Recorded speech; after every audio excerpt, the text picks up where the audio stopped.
안녕하세요. 닥터 꼬집입니다.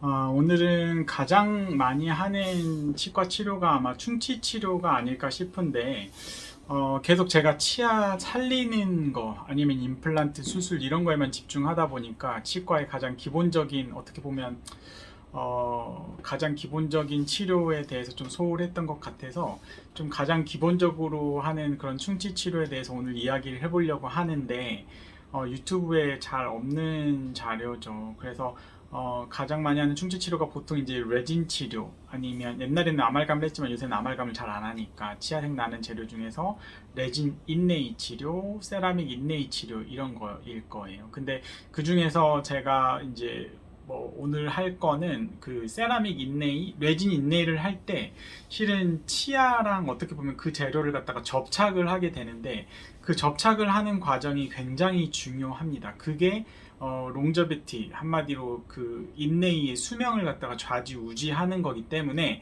그 접착 과정을 얼마나 잘 해주느냐에 따라서 환자가 오래 쓰고 못 쓰고 하는 거예요. 그리고 환자가 이제 양치를 잘 하고 못 하고는 이제 또 별개의 문제이기는 하지만 어찌됐든 임상가로서 치과사로서 환자가 오래 쓸 수 있게 하려면 인레이의 접착 과정이 굉장히 중요하다. 그래서 그 인레이에 대해서 충치 치료를 하셔야 될 분들이 보면 굉장히 도움이 많이 될 것 같습니다. 집중해서 들어주세요. 세라믹 인레이 틈새, 레진 인레이 틈새, 그리고 그 세라믹 인레이와 레진 인레이와 치아 사이의 틈새, 이 틈새에서부터 모든 일은 시작이 된다고 보입니다. 그래서 이 틈새가 없게끔 해주는 노력이 굉장히 필요하고, 그 틈새가 없게끔 해주려면 그 틈새로 이제 세균이 유입이 되고 각종 일들이 발생을 하기 때문에 그게 최소화 시키려면 접착을 잘 해주는 게 굉장히 중요합니다. 그래서 그 접착은 이제 접착을 할 때 저희 병원에 오셔서 많은 분들이 그래요. 인레이 붙이는데 무슨 마취를 해요? 마취하기 싫어요 라고 말씀을 하세요. 근데 인레이 붙이는데 그냥 접착제만 발라서 붙이면 되는데 딴 치과에서는 마취도 안 하고 시간도 오래 안 걸리는데 여기는 왜 이렇게 오래 걸려요? 라고 이제 처음에는 이제 저희 병원에 처음 오시는 분들은 많이들 말씀을 하시는데, 왜냐하면 그 접착을 제대로 하려면 치아에 대한 전처치가 꼭 들어가야 되기 때문이에요. 그래서 환자분이 만약에 이 전처치 과정이 약간 시린 과정에 한 1, 2분 정도, 1분에서 3분 정도가 소요가 되는데 그 동안에 시린 증상을 참을 수 있을 정도라 그러면 마취를 안 하고요. 그 시린 정도를 못 참겠다고 하면 마취를 하고 하는 편이에요. 근데 이 전처치가 돼야지만이 인레이를 오래 쓸 수 있다라고 설명을 하면 환자분들 대부분은 동의를 하시고 잘 따라오는 편이고요. 그래서 치아와 접착이 제대로 되지 않으면 어떤 일이 발생을 하냐면, 이게 이제 뭐 여러 환자분들의 케이스를 이제 뭐 보여드리려다 보니까 짬뽕을 해놓긴 했는데, 이게 치아예요. 이 과거에 치아색 나는 재료로 이렇게 뭔가 치료를 해놨죠. 그래서 근데 이게 결국에는 이 재료가 있고 치아가 있으면 이 사이에 접착이라는 거를 해서 여기에 이제 붙이게 되는데, 이 접착이 제대로 되지 않으면 일단은 접착 실패라고 할 수는 없지만 어쨌든 접착 실패 또는 접착이 부족하면 이제 시작은 이제 틈새가 그 사이에 있는 거고, 그 틈새가 있기 때문에 변색이 시작이 되는 거예요.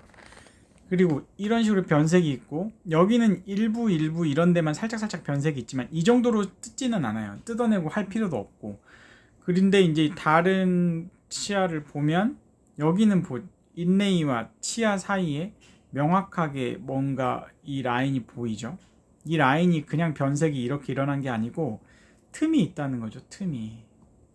그래서 이제 틈이 없게끔 해주기 위한 노력들이 필요하다는 거예요. 그래서 시간이 만약에 이게 1, 2년 쓰려고 하는 거 아니잖아요. 그냥 하시면 어쨌든 최소한 평균 수명이 한 7, 8년이고 한 10년 정도는 쓰시려고 하는 건데, 이게 한 1, 2년만 지나도 다 이렇게 모든 치아에, 이 환자분은 오셔가지고 이거 한 지 얼마 안 됐어요. 몇 년 전에 한꺼번에 싹 뜯고 전체적으로 다 하셨대요. 그래서 이거는 환자분께 설명을 드렸어요. 이건 당장 뜯어내야 되는 게 아니고 어쨌든 틈새가 이렇게 있기 때문에 아마 틈새로부터 충치가 안 생기게 양치를 열심히 하셔야 됩니다 라고 이제 제가 설명을 드리고, 앞으로 좀 지켜보시다가 이게 이제 인내가 떨어져 나오거나 이 틈새로 충치가 시작이 되는 것 같으면 제가 치료를 하자고 말씀을 드리겠습니다.